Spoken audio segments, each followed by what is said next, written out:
None other than Dr. Erica Tanya, Dr. and Captain Erica Tanya Gabillo.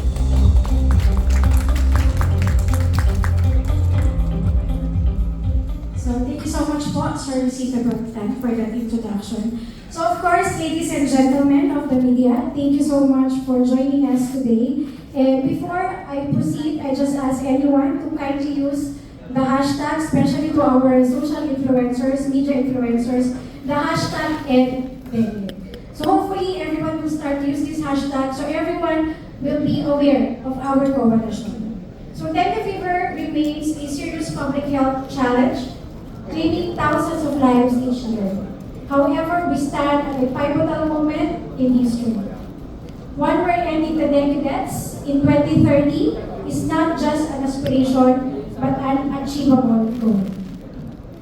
Through End Dengue Coalition, as Dr. Lulu Bravo said, the empowering networks to defeat dengue have the 5 pillars. Of course, the number 1 pillar is the local and global epidemiology. It is to advocate for the accurate and timely reporting and publication of surveillance data aligned with Morbidity Week of the World Health Organization. The second pillar is the vector control. It is to support the development and deployment of mosquito control methods. The third is the dengue clinical management. It is to support the development and dissemination of unified clinical practice guidelines, or CPG, for the prevention and management of dengue. The fourth is the dengue vaccine development. It is to ensure access to innovative dengue vaccine as part of World Health Organization's multi-pronged approach to achieve zero dengue deaths in 2030. And of course, last but not the least, that's the reason why the media is here, is communication and advocacy. It is to implement a comprehensive national campaign on dengue awareness, control, and prevention that aims to address the misinformation and increase vaccine acceptance. Of course, even before the formation of the End Dengue Coalition, the Philippine Medical Association has been the leading advocacy against dengue.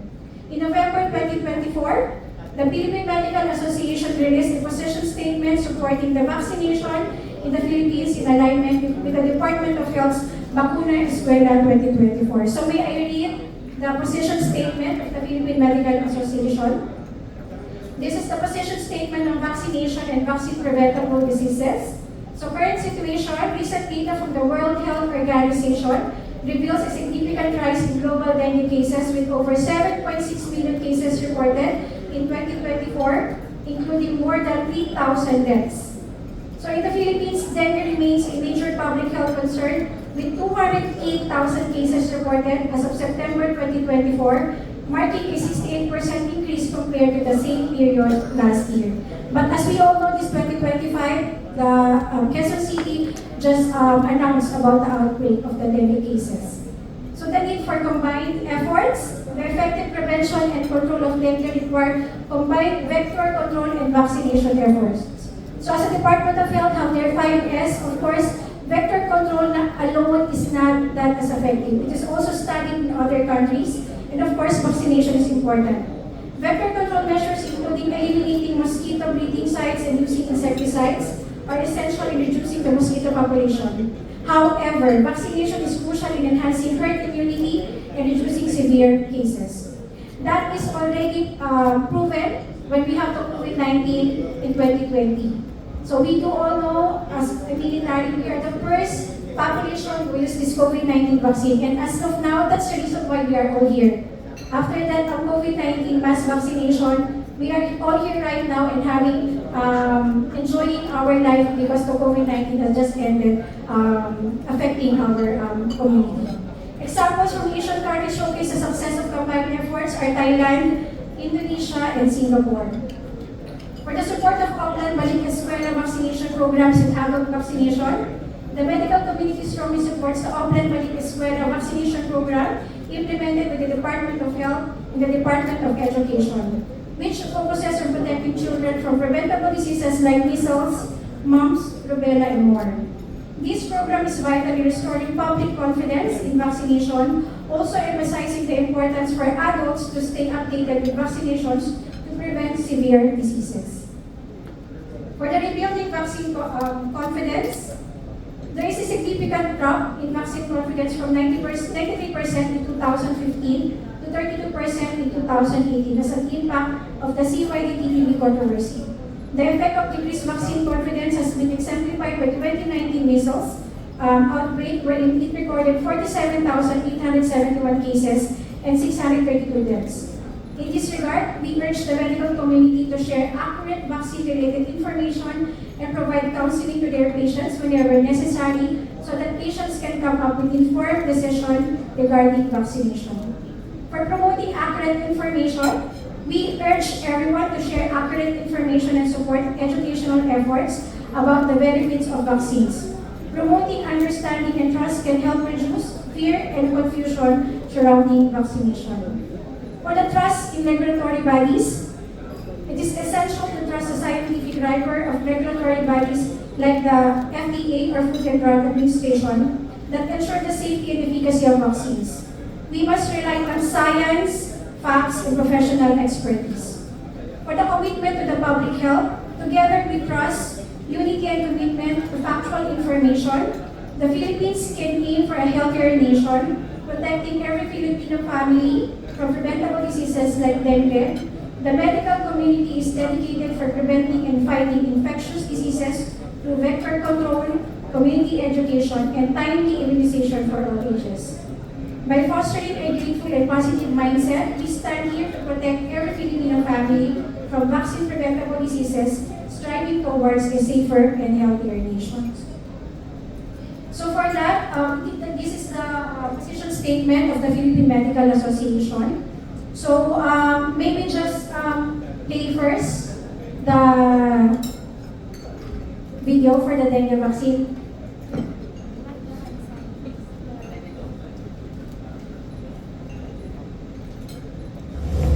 Are you safe from the bite? Are your loved ones safe?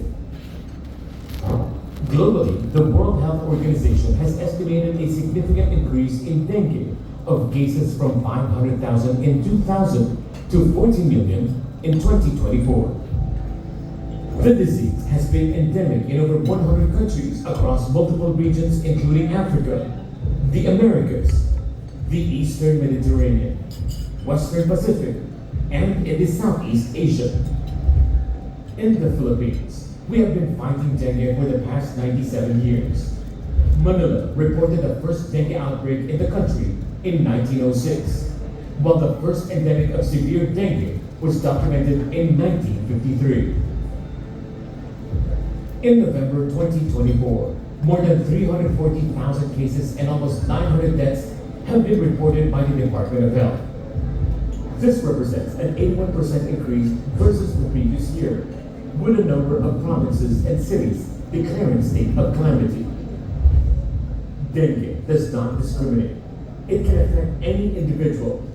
It can affect you and those around you. This 2025, it is time to make a stand and fight. The Philippine Medical Association leads the way in this fight to defeat dengue and to achieve zero dengue deaths by 2030. Epidemiology and surveillance, vector control, clinical management, vaccine development, communication and advocacy. With these 5 pillars at its core, the Philippine Medical Association is partnering with specialty societies and private organizations, creating a robust network dedicated to the prevention, control, and management of dengue in the Philippines. Empowering networks to defeat dengue. Let us end dengue now for zero dengue deaths in 2030.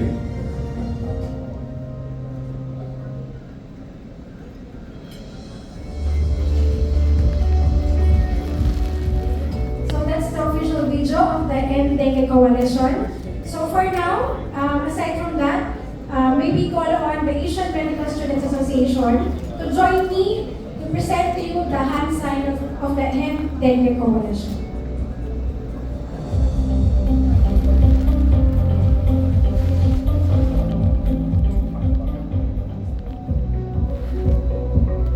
How to do the End Dengue hand sign. Put your thumb and finger together to form a mosquito head. The round shape represents our vision of achieving zero dengue deaths. The two fingers plus the round shape to represent zero symbolize the 20 in year 2030. Meanwhile, the three fingers plus the round shape for zero symbolizes the 30 in year 2030. With these five pillars, epidemiology and surveillance, vector control, clinical management, vaccine development, communication and advocacy. And then we say, let us end dengue now. Zero dengue deaths in 2030.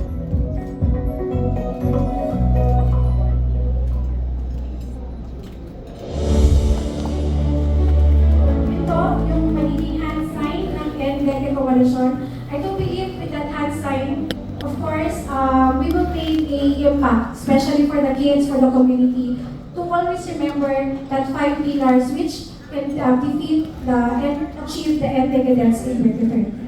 And for that, may I also read a position statement. So this year, as we experience the increase in dengue cases in various parts of the country, the Philippine Medical Association is reaching out to other than the President of the Philippines, President Bongbong Marcos, to make a proactive stance against dengue.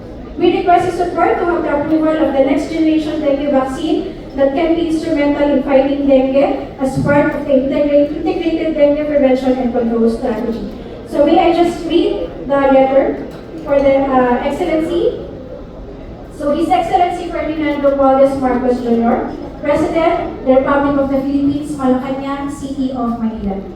Your Excellency, dengue continues to be a major public health concern in the Philippines. With over 380,000 cases, 81% increase previous year, and 881 deaths in the Philippines from January to November 2024. Philippines continues to be number one in the Southeast Asia in terms of dengue cases and deaths, consistently in the past years up to the present. The disease poses significant economic burden with at least 2 billion pesos allocation by the PhilHealth every year for dengue hospitalization. We appreciate the efforts of the government to eradicate the disease with prevention strategies such as the 5S. However, these prevention strategies have been in existence since 1993, that is 32 years since the establishment of the National Dengue Prevention and Control Program on that year. Despite these efforts, dengue remains to be a public health concern with rising cases all year round. We need to consider other innovative strategies available to address dengue. The World Health Organization recommends a multi-pronged approach to dengue prevention and control that includes dengue immunization aside from vector control and clinical management. We understand that safety of dengue vaccine is utmost concern because of our previous experience, and with the recent advances in vaccine technology, there are new generations dengue vaccine in the market or in the phase 3 clinical trial, which showed promise in terms of vaccine effectiveness and safety. There is one new generation dengue vaccine that has been licensed in more than 40 countries, including Indonesia, Brazil, and European Union, and from the Japanese manufacturer. And being recommended by the World Health Organization for dengue prevention in highly endemic countries like the Philippines. This vaccine has pending application in the Philippine FDA since April 2023. Having witnessed the devastating impact of dengue on our patients and their families, we strongly urge the government to grant access to this new generation dengue vaccines and allow Filipinos the right to protect themselves from this dreadful disease as enshrined in the Philippine Constitution. Finally, we stand united with the government in promoting a healthier Philippines by eradicating vaccine-preventable diseases through immunization. So that's the letter that we would like to present to our Honorable President of the Philippines. And of course, once again, to our closing is to strengthen the prevention, early detection, and equitable access to life-saving interventions. We can turn the tide against this disease, and today we call on all stakeholders, the governments, health organizations, communities, the young ones, the young generations, and of course you, the media, to play a vital role in raising awareness and driving action. Together, we can ensure that no life is lost to dengue by 2030. As personally a military, we protect and secure our nation, but as a physician, I am here. As a physician, I help advocate to protect our nation's health. So once again, may we ask everyone to please stand and let's do the hand sign before I end here.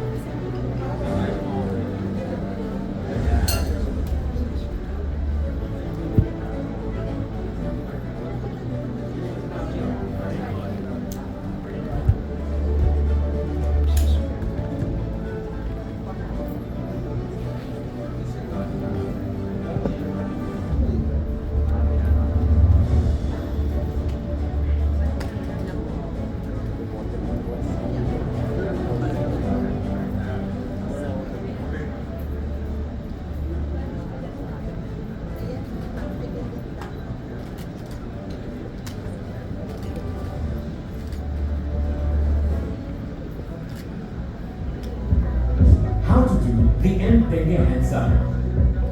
Put your thumb and finger together to form a mosquito head. The round shape represents our vision of achieving zero dengue deaths.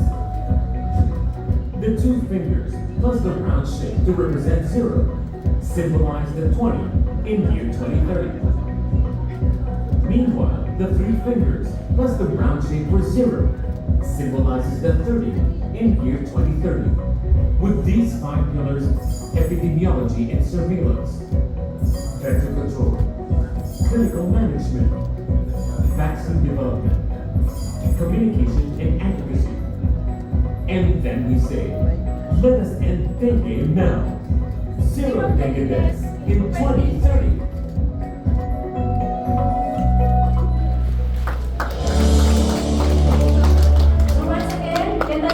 Dengue now. Yet, zero dengue deaths in 2030. Thank you so much. Thank you very much, Dr. Davillo. And pasensya ka na, Kapitan. Yung message huling dumating sa akin, hindi ko nabasa yung background ni Captain Davillo. Simple lang naman po, Harvard Medical School lang naman. So, yan yung mga kapitan natin, mga nasa militar. And I want to emphasize that point. Lulu Bravo mentioned that to me earlier. Pag tinetesting yung vaccines, like yung COVID, ang unang pinagtetestingan or nagsasakripisyo, baka may delikado, military personnel po natin. It is not given to civilians, it is given to the military personnel. Swerte naman natin, the vaccines have all been great, have all been good, and so many of us, ako po, 5 times na ako nabakunahan sa COVID. Okay, so let's move on to affirm the commitment to ending dengue. May we call on the representatives from the End Dengue Coalition of the Philippine Medical Association. Please welcome the PMA Secretary General, Dr. Mildred Manyala Mariano, and the Executive Director of the Philippine Foundation for Vaccination, Dr. Rose Capeding. Dr. Mariano and Dr. Capeding will now read the Manifesto of Commitment. Please give them a warm welcome.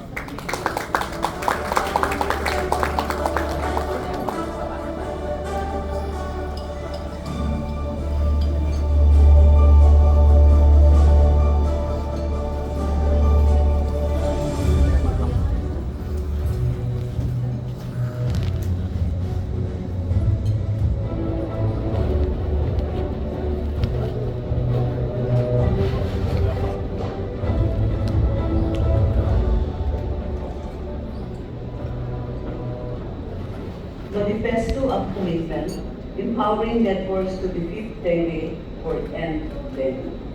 The End Dengue Coalition, founded with the Philippine Medical Association on February 18, 2025, in partnership with specialty organizations, the academe, researchers, and fellow advocates, commits to uphold the following pillars in support of dengue advocacy in the Philippines.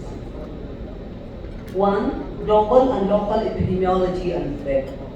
Advocate for accurate and timely reporting and publication of surveillance data, signed and aligned with morbidity week of the WHO.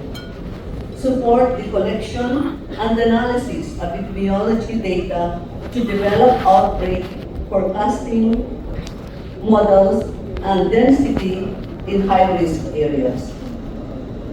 Collaborate with the network on any initiatives related for global and local epidemiology and threat assessment. Vector control. Support the development and deployment of mosquito control methods. Assist in conducting community education programs and monitor and evaluate vector control measures and other innovative technologies. Clinical management.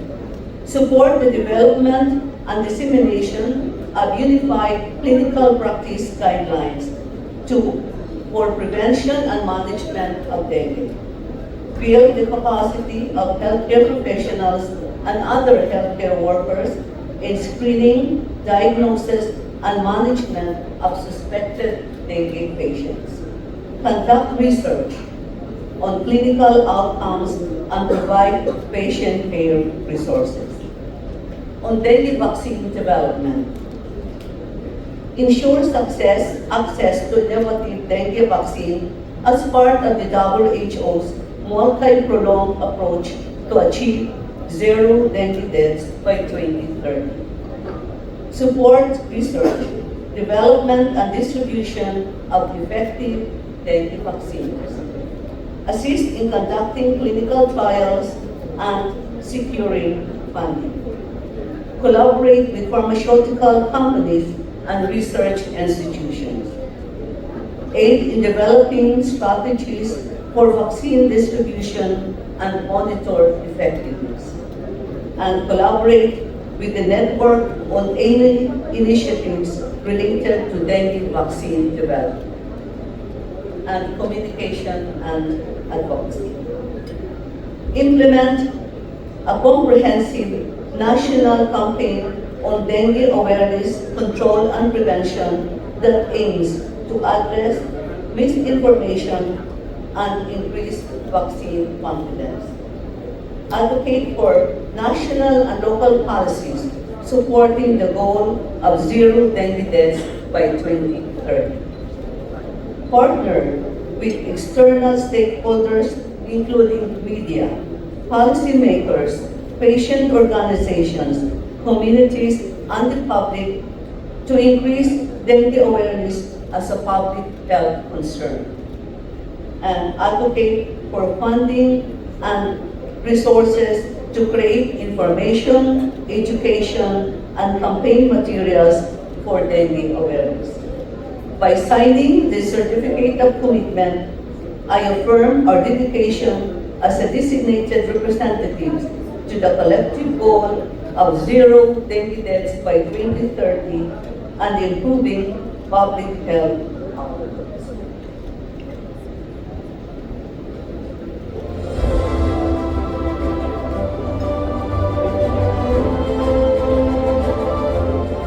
May we now request Dr. Bravo, Dr. Davillo, Dr. Kapending, and representatives from the Asian Medical Students Association, Philippines, to approach the commitment wall and pledge their active support to end dengue in the Philippines. Doon po tayo.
May I now invite Dr. Lou Bravo, Dr.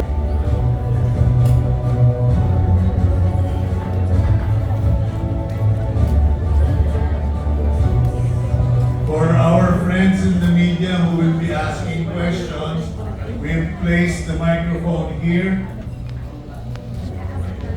Okay, the microphone will be brought to you. Kindly introduce yourselves. Pakiusap lang po para alam namin kung sino po yung nagtatanong.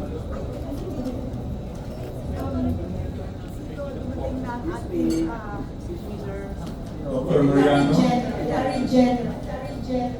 Yes, ma'am. Dr. Mariano, may I invite you to the stage?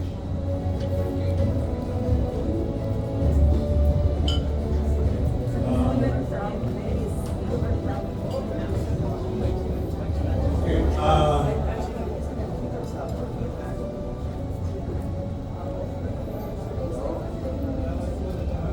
may I introduce nakahabol po the Secretary General of the Philippine Medical Association, Dr. Mariano. Dr. Mariano, please.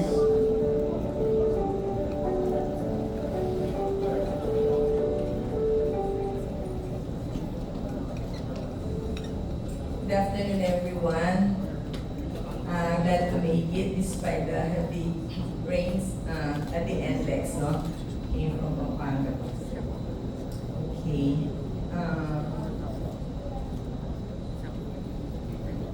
We are all here because of our commitment to end dengue by 2030. We have here with us the Philippine Medical Association, together with the specialty divisions and subspecialty societies who will be working for this.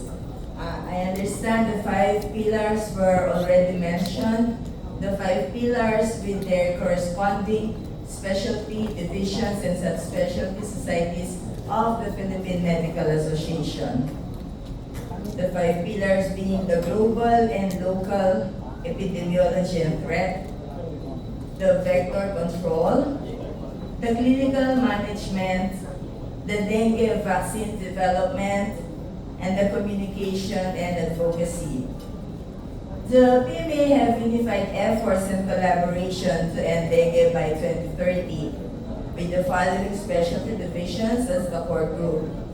We have the Philippine College of Physicians, the Philippine Pediatric Society of the Philippines, the Philippine Society for Microbiology and Infectious Diseases, the Pediatric Infectious Disease Society of the Philippines, and we have also with us the Philippine Federation of Professional Association and the Council of Professional Healthcare Associations. The 103,000 members of the Philippine Medical Association present in the 17 regions in the Philippines with 121 component societies will be working together in collaboration with other government agencies, non-government agencies, and those having advocacy on ending dengue by the year 2030.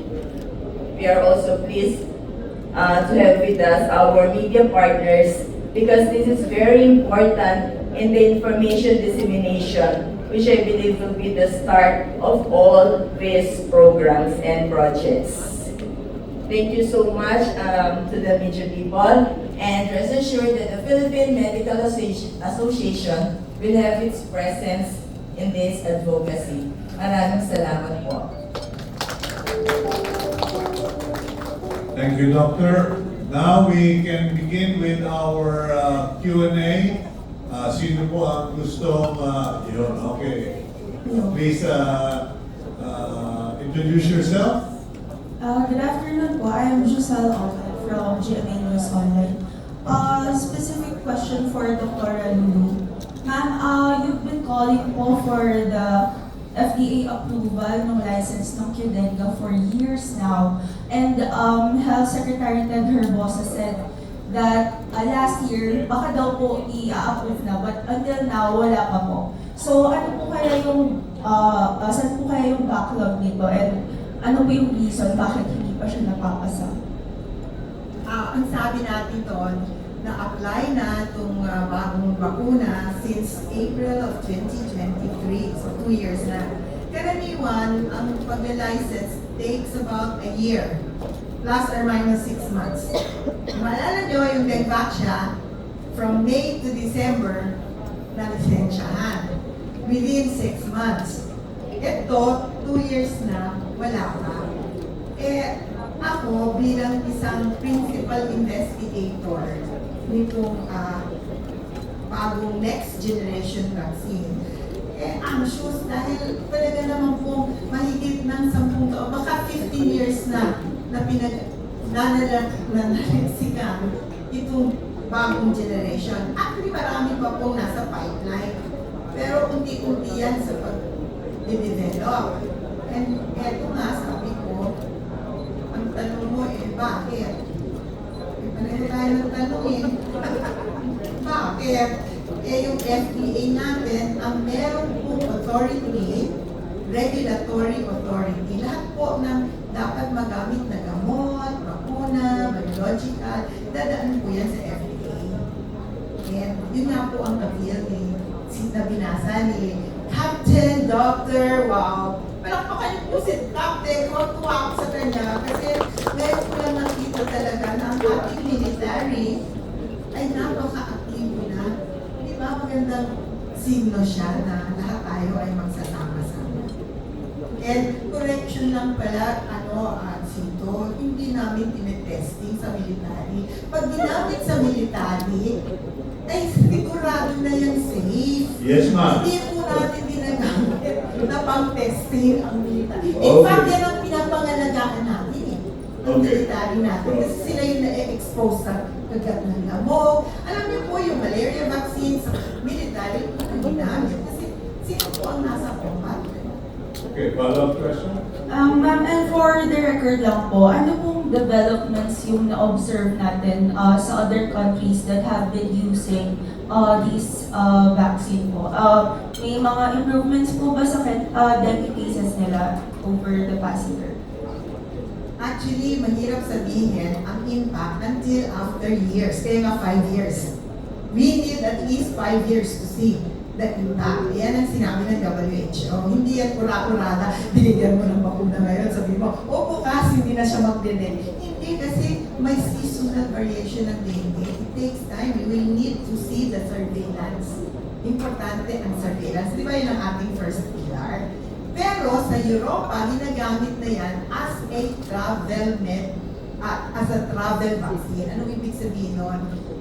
Meron na pong pumupunta sa mga lugar na endemic na gumagamit ng bakuna. First dose, kasi 2 doses po yung dengue. First dose, tapos alis sila. Pagbalik nila, which is 3 months later, could be dun yung second dose. Kasi yung po yung new dengue ngayon, new dengue vaccine. 2 doses po yan, 3 months apart. So sa Europe po, meron nang gumagamit na kung pupunta sila sa Pilipinas, at alam nilang may dengue dito sa Pilipinas, kukuha sila ng first dose, pagbalik nila, the second dose. At least protect. Next. Last na lang po from my part.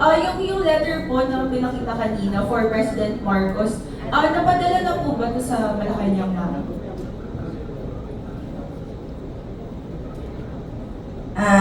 Hindi pa po siya napapadala. It was drafted just this week and we have to sign it and send it right away through Dr. Erica also.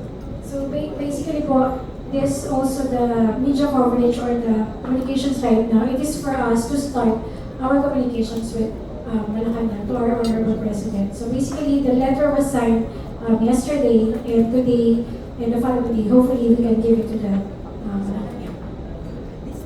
Yes, po. Okay. Next question. Hi. Good afternoon po. Bien Manalo from PTV4. This is for everyone po. Handa na po ba tayo maglabas ng bagong dengue vaccine?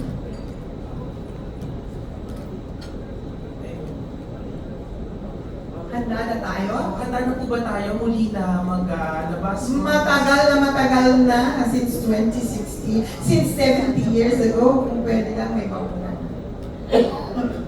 Kasi po, may isang barangay po sa Quezon City na muli kinukonsidera na magpakawala ng mga palaka bilang solusyon sa dengue, pagtaas ng kaso ng dengue. Ano po masasabi niyo dito, Dok? Hindi, pwede bang gamitin yung palaka pag tanggal ng lamok?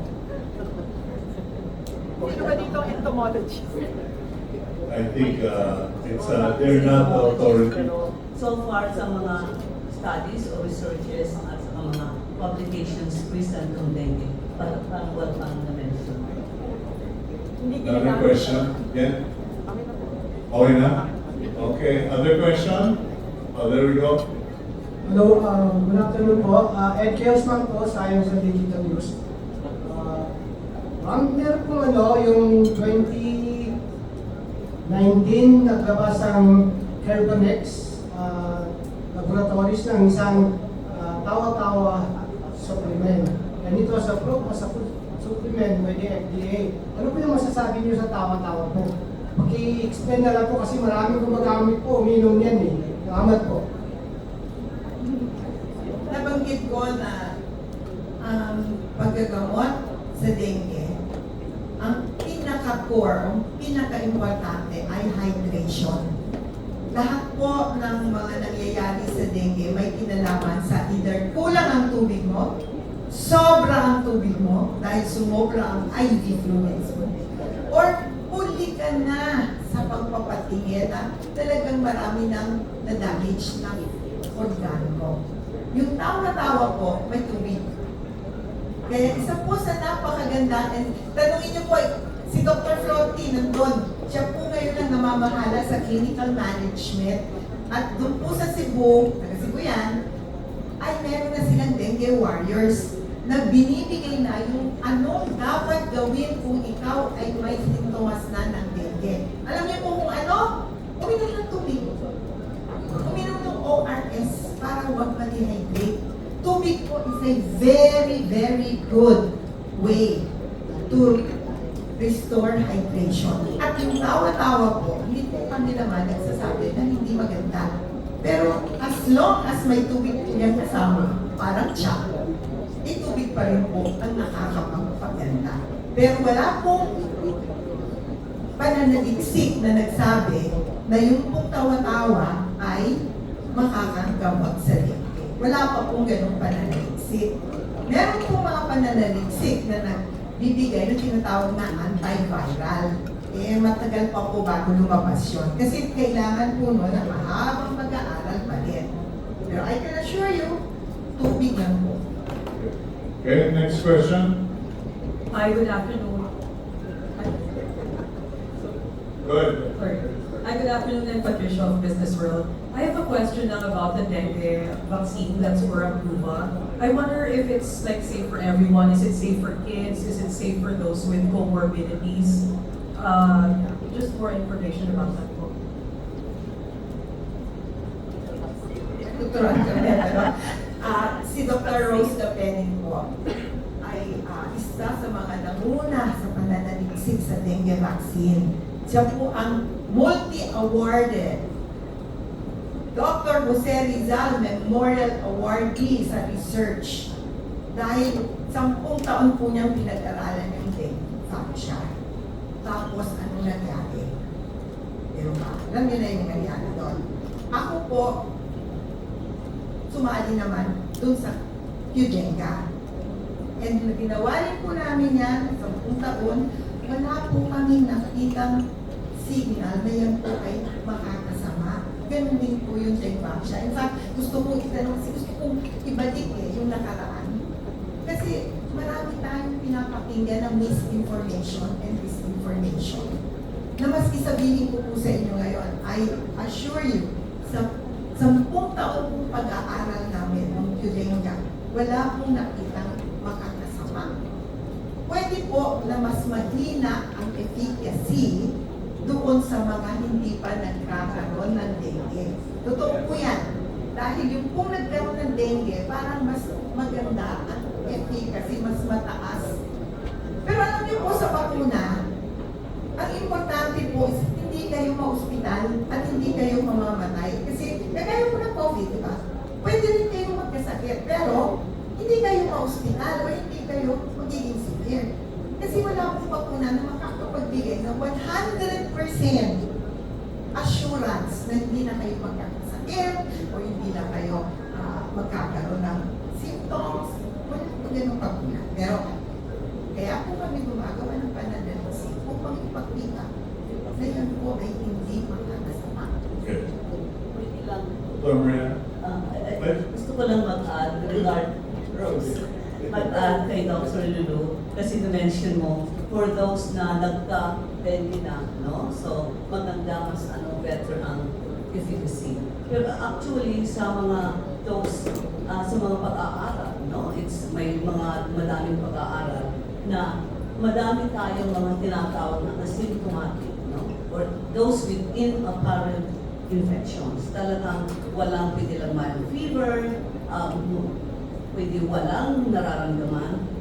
Pero it's about 50% study show. Ang iba nga mayroon individual study na 70%. But yung may recent study on parang global prevalence ng tinatawag asymptomatic. Walang nakikitang symptoms. But mga 59, almost 60% yun is walang manifestations pero may dengue na carry siya ng dengue virus. So ito din ang in terms of tinatawag natin na mga seropositives, no? Maski wala siyang nararamdaman pero kung kuhanan mo, pwede na ka-dengue na siya. Or for example, during this outbreak, pwede, like for example, it's a 1,000, pwede, or like 100, pwede 50% of those wala siyang manifestations, pero nakikerry siya ng virus. So, ito nga ang tinatawag several years ago, yung sa mga, of course, parang years kami nag-aaral ni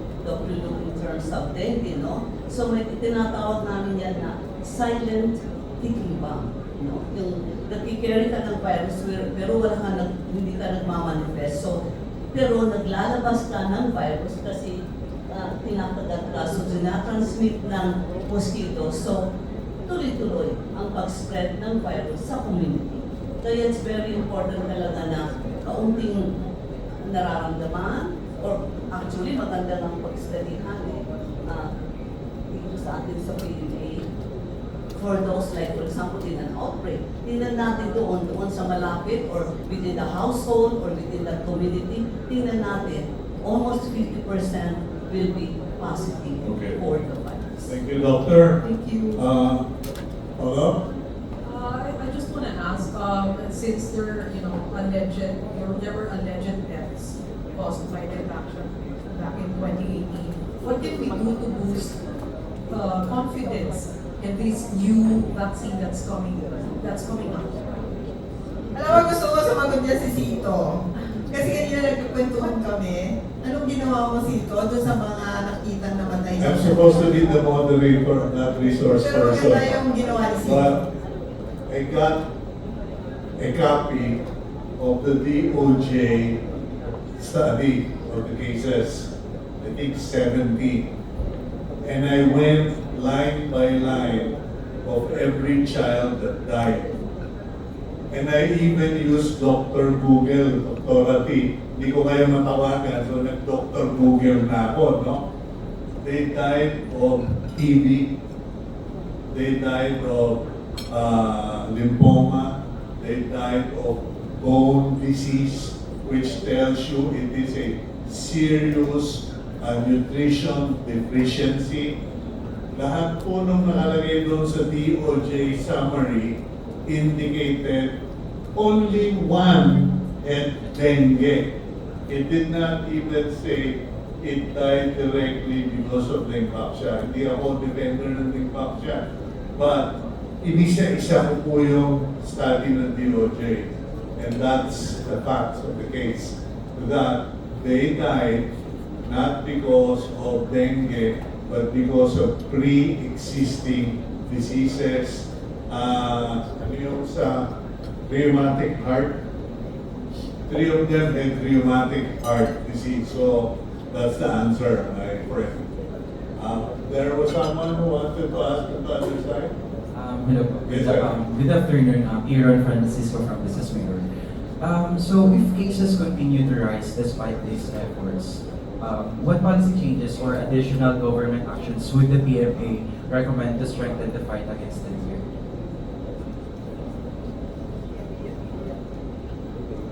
Our first step is starting this coalition, the End Dengue Coalition, that's empowering networks to defeat dengue.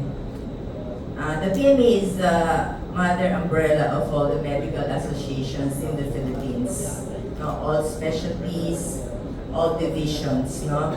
And for the part also of the PMA, it was mentioned, Sir Sino, during the media before, right? That if you wanted to announce something or make it known, you pass through the Philippine Medical Association, because the Philippine Medical Association would know where to direct all the concerns. No? Is it infectious? Is it cardiac? Is it medical? Is it surgical? So you can go direct to the PMA. We have our website, and if you have concerns.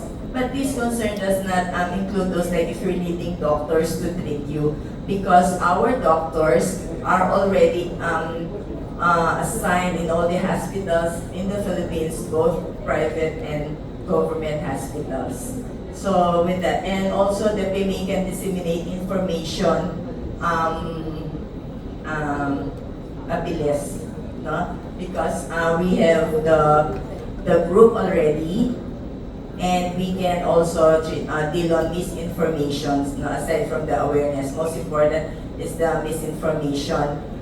We have doctors even to the barrios. We are present in the 17 regions, as I've said a while ago. So it will be easy for us to disseminate information.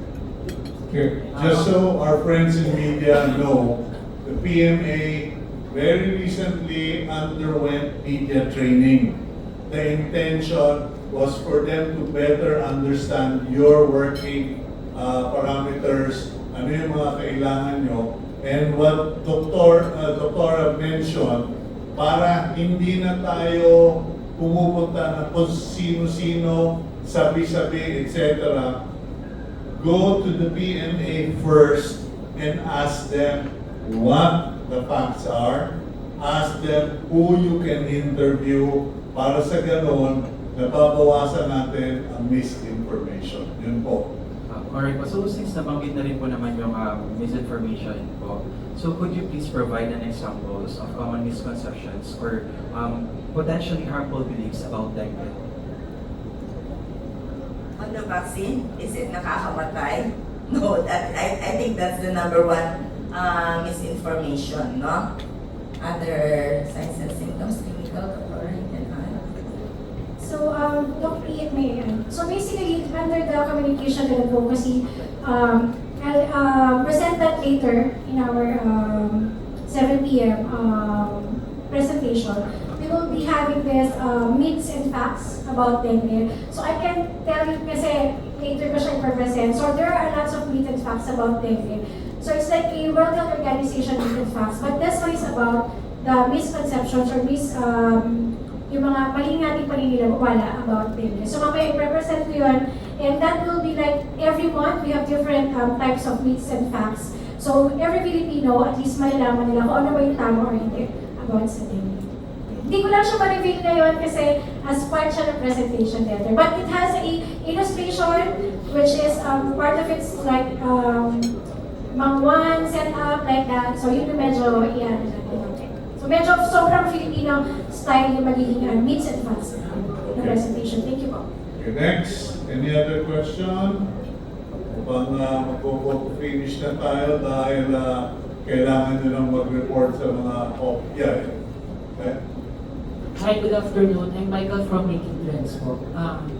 Na-notice ko lang, wala po yung Department of Health. So, ano po yung magiging role ng DOH for the campaign? Coalition launch for the End Dengue. Yes. So basically for that your question, of course, the Department of Health is also part of this. That's why we said government, national, international, and local partners, stakeholders. So, of course, the Department of Health is part of this coalition. That's why with the Philippine Medical Association just started the coalition. But of course, this is the start to disseminate the information and of course, iparating to sa Department of Health, to our government, to our stakeholders, the youths, and everyone. That's why our name, Empowering Networks Defeat Dengue, is not just the medical institution or association, it's everyone. And of course, sabi ko kanina, the media is part of it to send the information. Okay, I'd like to emphasize what Dr. Davillo mentioned. I'm appealing as a fellow practitioner, can we please get together and do what we can for dengue? My wife got dengue, my apo-apohan got dengue. She now breathes through her throat because of that. And people are dying. We have friends who are dying. And I think we need to stop this. You, our friends in media, are the most powerful in this fight because you are the one who have the capacity to inform Filipinos. You are the one who have the capacity to influence policymakers and decision makers. We thank you for joining us today. We thank you for making time. At sana po ipagpatuloy nyo how to end dengue. Good day, God bless all of you.